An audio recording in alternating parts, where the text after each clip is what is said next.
Ladies and gentlemen, welcome back to the finest Dawn of War Soulstorm casts this side of East Yorkshire. And today we've got a 2 versus 2 on Cold War. Playing as the Imperial Guard on Team 2, we've got Simile 15, and we have got Epiels as the Necrons.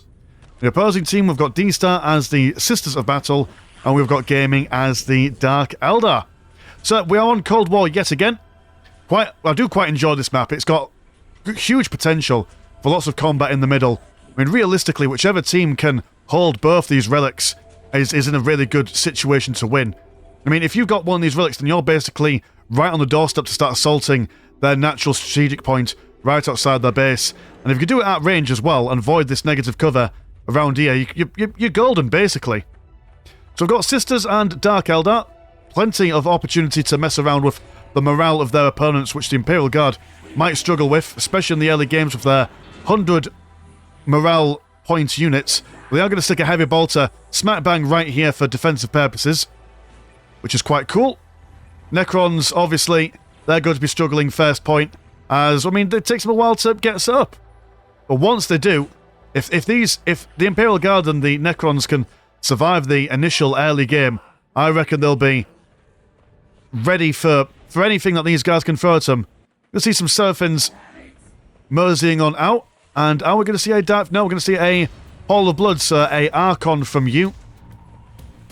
So potentially, if the Archon works together with the Seraphins, able to stun this command squad into immovability, will allow the Seraphins to get about and do some badness to them. Or, I mean, the Seraphins can, obviously can just jump over all the defenses and start capping and decapping stuff. I mean, the Guardsmen are still capturing these things over here, so they've got potential to do it. They are going to focus on the Tech Priest Engineer here, which is definitely a good thing for them to do. They could slow down the building of anything. It'll be a great boon for them, but, just narrowly being able to kill that Tech Priest Engineer here before it's able to finish that listing post. Wonderful little get for the Seraphins there. Command squad going to continue chasing after them. Got Mandrakes and Warrior squads going up against these Necron warriors. Billow Scab's trying to build up this obelisk, but probably not where they want to be. They've already got the actual thing on it, so we'll at least stop these guys from decapping it for the moment. Necron's going to go for an extra couple of models in their squad than usual, just to help with their survivability. Imperial Guard moving around the side to potentially provide some support. Also going to steal one of the Necron's natural strategic points, as they don't really need it this early on. Over on this side, we do have some Seraphins in the Necron base. We're going to go up against these Necron warriors, but probably won't want to stay there. There we go, they're going to jump away. And the centre, relatively speaking, it's kind of split in the middle, with Imperial Guard kind of taking a little bit down here and the Dark Eldar taking it down here, so even Steven so far for map control. But the heavy bolter turret will be taken down by the Archon and his friends. Mandrake's also absorbing some of the fire. Guardsmen of the Commissar going to be stunned in place in that negative cover as well. That's very unfortunate. Cut down like lambs to the slaughter, going to run inside this listing post, going to try and upgrade itself. Necron Lord teleporting in, showing these guys the business. More Necron warriors coming in for support. And this listing post does survive, going to be upgraded, and the Imperial Guard are going to jump out the moment they get a whiff of safety. Yeah, Necron Lord really pulling out the saving grace right there. Now the infantry is amassing for the Imperial Guard and Necrons, looking to have a sniff at this central critical location. If they can get this down, help them a lot in the old Vision game, allowing them to see threats that are moving across the map a little bit better. Also will help them for when the Imperial Guard get their grenade launchers, if that's what they're going to go for. Although I imagine, if I was a betting man, they're probably going to be taking up to tier 2 before the tactical control, and maybe going to go for some Chimeras instead. Just for the mobility, and just for the additional defensive nature that the Chimeras bring. What are we going to go and see for these guys? Tier 2 for the Sisters of Battle. Got no tier 2 for the Dark Eldar as of yet, but they are going to go for their Soul Seeker ammunition. The tried and tested upgrade for the Dark Warriors. Guardsmen ferrying away the Seraphims off in the distance. Necro Warriors seeing if they can smash up this Tower of Loathing. Archon, lots of useful stuff to make this Necron Lord's day a little worse. They can stun him to prevent him from teleporting away. Also, Maledictum, do free do, whatever you call that ability, stops him from activating any of his own abilities. There we go, stun going on these guardsmen, but they are in heavy cover now, so they're a little bit better off than when they were stuck in the river. Morale being broken. The guardsmen are falling back to the defensive firing line of the listening post. Well, this is a lot of infantry. Angelic Visage going on these ladies, but a John Cena beam is thrown down. Nice placement as well, right here, so they can't really get to these guardsmen in a straight movement arc. They need to go around into that negative cover. Quite tasty, look at that. Positioning. Speaking of positioning, these Seraphims looking to take advantage of this heavy cover. And where are you going? I thought we were going to go for these guys. Oh no, they're going to follow these Necrons over here. They're just going to push straight to this base, looking to see if they can go build a Scarab hunting. I actually know with their Inferno pistols, they're able to destroy buildings quite quickly as well, so... Okay, there we go. They're adapting, they're improvising, they're overcoming. And even though these guys are taking control of the centre, if you ignore these Seraphims for too long, they're going to cause you quite the headache. Already taking down one plasma generator, looking for a second. Flayed One's going to shuffle after them. But are they able to really catch up? Probably not. We'll need to teleport the Necron Warriors home at some point. I know, dear. Necron Lord being taken down. Unable to use its phase shift to keep it alive. Second plasma generator on the way down. Over on this side, we do have the Dark Eldar still going toe-to-toe with these guardsmen. The guardsmen have now gone for their grenade launchers. And you've also gone for tier 2 as well. So actually, no, when I said there might be an idea for them to go for Chimeras, ignore me completely. They're quite comfortable just sitting around in these wee foxholes. And fire away. Tier 2 now going for the Necrons. And it's hard to say, really, which team have got it in the bag. We'll quick look at the economies. We've got 92 and 30, 60% and 50, 80 and 20, and 92 and 20. So, all relatively even on the economic department. Did this get taken down? It did get taken down. Well, this was about to be taken down, the Tower of Loathing. So the north-eastern team is struggling a little bit economically, especially now this huge push, 2 versus 1 here. Listening posts going to go down. Necron's going to do the same. Maybe even getting 2 listening posts, but Imperial Guard need potential support here. Got some priests on the way. Some more guardsmen being recruited in the infantry command. This listening post has not been upgraded, so will try and defend itself with the little las guns coming from the Tech Priest engine seam inside of it. And they are researching some weapon specialization. So hunkering down on that infantry. Going to get all the grenade launchers, I imagine. Maybe even some plasma guns on these guys as well. But I imagine that the grenade launchers are probably the best way forward for them. Although in saying that, when the Sisters player eventually transitions away from Celestians and goes for... Sorry, not Celestians, Seraphins. When they transition away from Seraphins and then go to Celestians. God, they don't have the easiest names to remember, do they? Oh, speaking of which, there they are. So yeah, grenade launchers won't be as effective against these ladies, but plasma guns will certainly do the job. Necron Lord back on the field. Trying to get revenge on these winged ladies. They're just too fast, too furious. He is going to teleport smack bang in the middle over here. Throwing down that solar pulse. And the Archon, are you going to... Oh no, you're not going to go down. Might potentially lose a friend there. No, all his friends are safe. Which I'm sure fills the Archon's heart of the delight.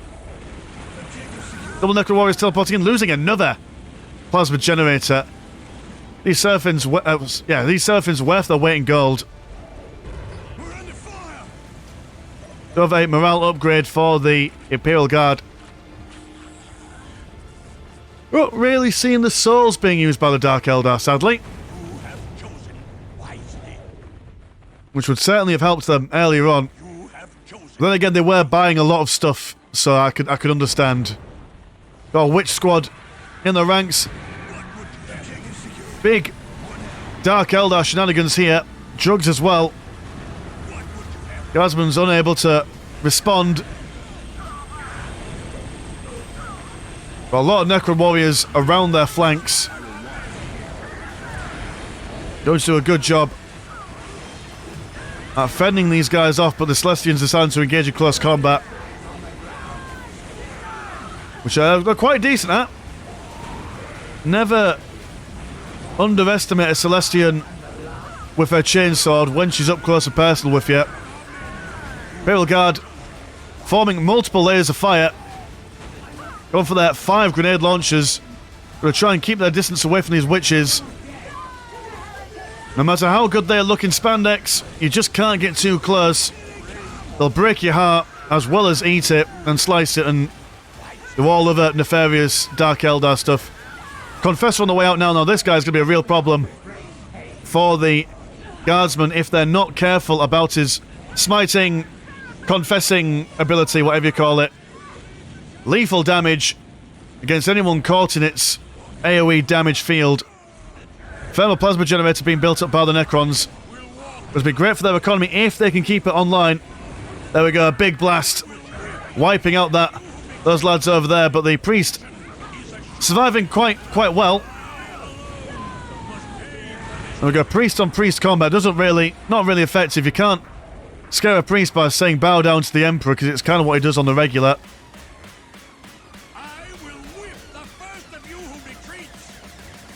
Yeah, no full dominion on the map by any particular team. Southern side, yeah, I mean, okay, that the Dark Eldar are doing a lot to push into the Imperial Guardsman's base, but they're not really protecting their own hearth and home. Necron's also been able to take out this Tower of Loathing, and they're not stopping. They're just going to continue this freight train, which is taking some liquid courage, but being generally ignored by these Necrons who have now been phase shifted out. Yeah, okay, you can give these the Cast of Malediction as much as you want, but these guys are just going to stare at each other nonchalantly and then teleporting back home when things get a little bit too hairy for them. Necron Lord now going to teleport back in support of his Guardsman ally over here as well, so just a small stroll away from providing assistance.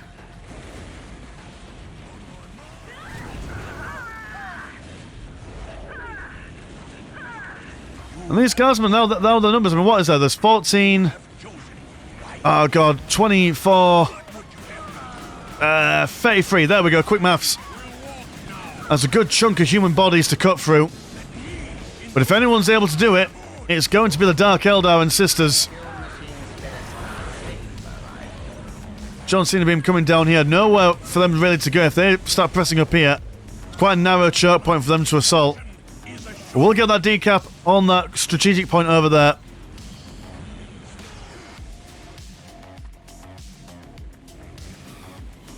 And this is just an intimidating firing line.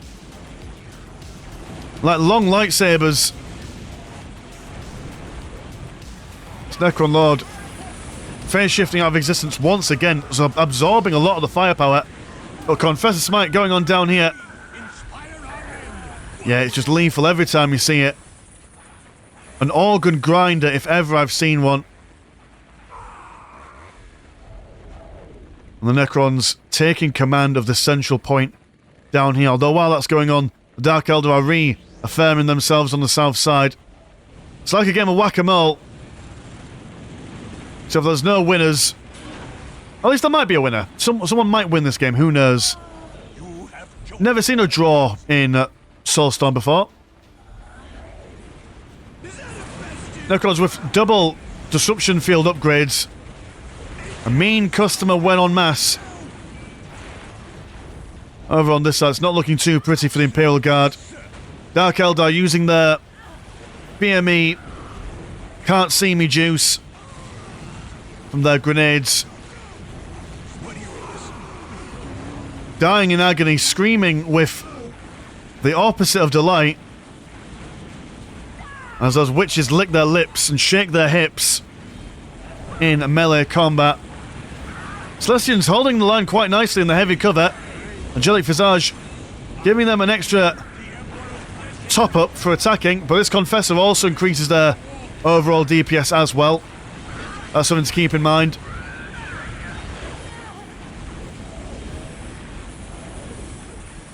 Wonderful use of this phase shift, always having it on. Quite a lot of times you'll see Necron players, they'll have like those like little abilities, but then save them for like the last moment when they could have been using it quite liberally all the way through the match.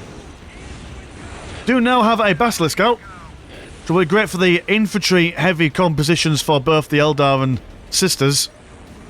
But now I've got double Rhinos coming in. Do the Imperial Guard have the DPS to push these guys away?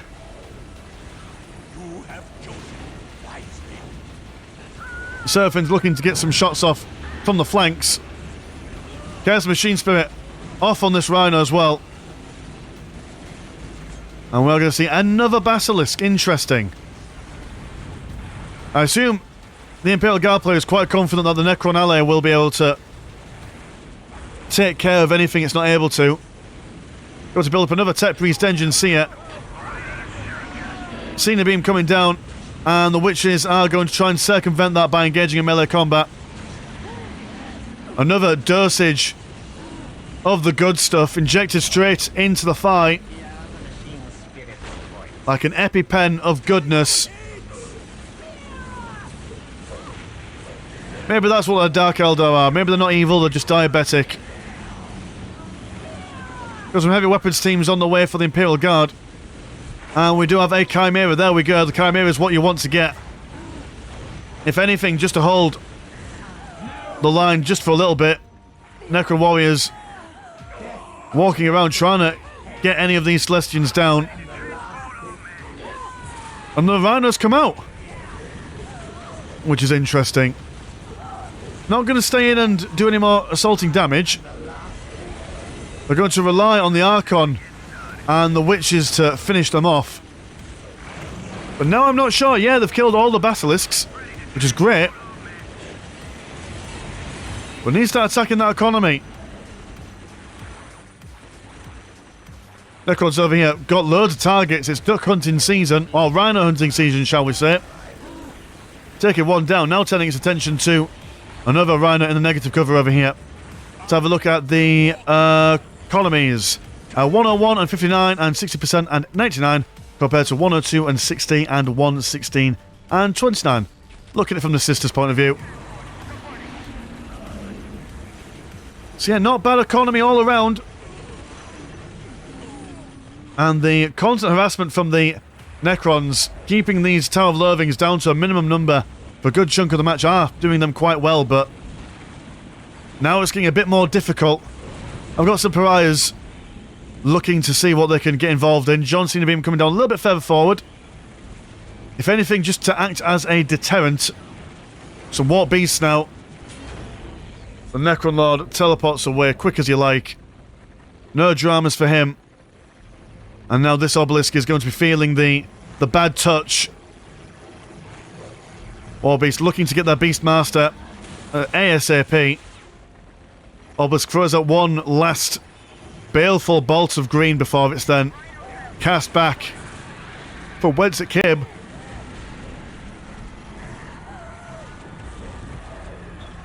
Necron Warriors trying to use this high ground, if anything, just to put some distance between the witches and beasts and them. Over here I've got Rhino? Got drunk transports apparently. Loving a Sommelier Red. But no, Basilisks I do not think are the way forward. I can see where the logic is. I can absolutely see where the logic is. With the sheer amount of mobility and close combat orientation that the Sisters and the Dark Eldar have, probably a Hellhound might be the way. But even that, in saying that, the Witches, I mean, they could just run into close combat. So not sure what the answer is here for the Imperial Guard and Necrons. I mean, they have the Pariahs wherever they've gone, which won't do all that much against the Warp Beasts. Ha! And if they go for vehicles, well then the Celestians, with all their melter guns and multi-melters, will be able to take them on. No troubles whatsoever. So I imagine Cassicans and Ogrins. Ogrins for the front lines against the Witches, Cassicans for the back lines. And they've got heavy weapon increases, so they're able to get extra upgrades for what they need. But yeah, Chimeras, I think, are the most viable thing at this present moment in time. The Monolith sent back home. And are you repairing it somewhere else? Let's have a look at you. Got to build a Scarabs, not the money to build up another Monolith there. But as we saw on the channel the other day, 2v1 Imperial Guard still took it home. Whether that's the same in Soulstorm as it is Unification, we'll have to remain and see. Missionary trying to barge past these Imperial Guardsmen. And this is quite painful. Not only are the Necrons losing all their economy, but also potentially losing their technology as well. Having to start again from scratch is going to be a real uphill battle for these guys if they want to continue. Necron Monolith being built up over here with the help of double Tech Priest Engine Seers.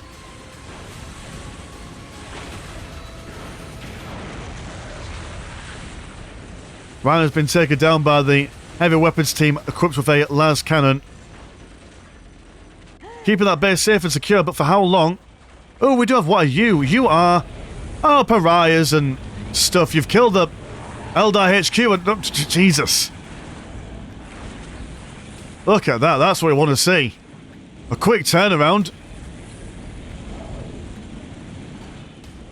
Just when you thought it was all safe and sound for the Dark Eldar, clearly too busy bashing all the Necron stuff. It's like, okay, well, I might not be able to defeat you in close combat, but I can defeat you in a base trade, which is fun and viable, regardless of how you look at it. So the tables have turned. Imperial Guard are going to see what they can do on this side. And we do have... Oh, that was a Exorcist. Amazing against lightly armoured infantry like Guardsmen. Prize and Necron Lord really winning the MVP of this match, should they win.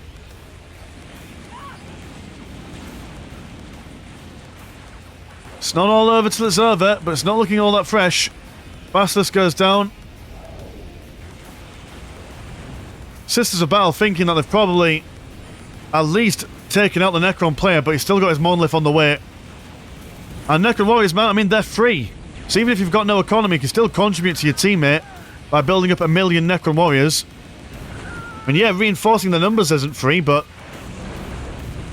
I mean, it's better than nothing. It is better than nothing.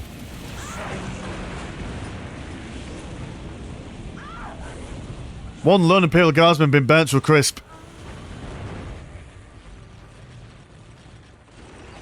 And the Pariahs and Necron Lord are at it again. And the Sisters of Battle does indeed surrender. So that was remarkably close. I was absolutely convinced that the Dark Eldar and Sisters were going to win, especially when they started pushing over here into the Imperial Guard base. And when they started annihilating... I mean, when that Monolith went down, I thought that was it, GG. But no, apparently not. Apparently the sneakiness of the Necron tier is still well known throughout the land. Anyway, if you want to support the channel, £1 a month does get you 1 extra game a week on the old Patreon. Links in the description. Also, I've got a Discord. Loads of fun things happen. Usual place for descriptions and links and all that jazz. Mine's been Miss Landshark. Pleasure as always, never a chore. I'll see you in a bit. Peace.